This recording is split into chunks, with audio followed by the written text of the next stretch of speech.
ดความอกหักมันหนักยิ่งกว่าพิษงู โดดแล่นเข้าสู่หัวใจเพียงเสี้ยวนาที เมื่อคนเคยหั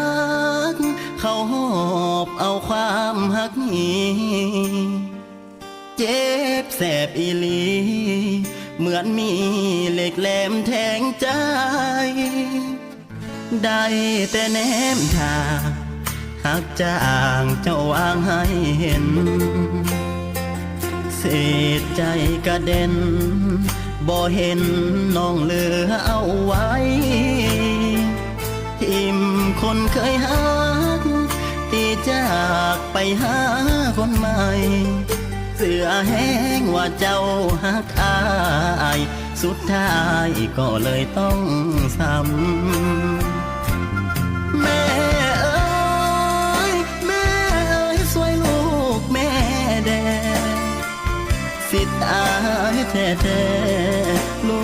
กแม่กำลังฟอกซ้ำแม่เคยเตือนแล้วแต่ลู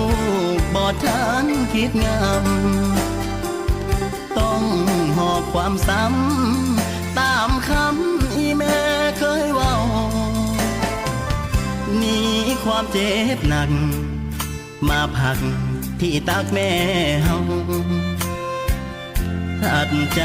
ลืมเขาแล้วเอาอ้อมกอดแม่แทน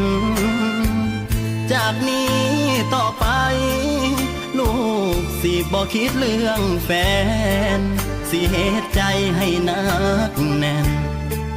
ทดแทนคุณแม่มารดา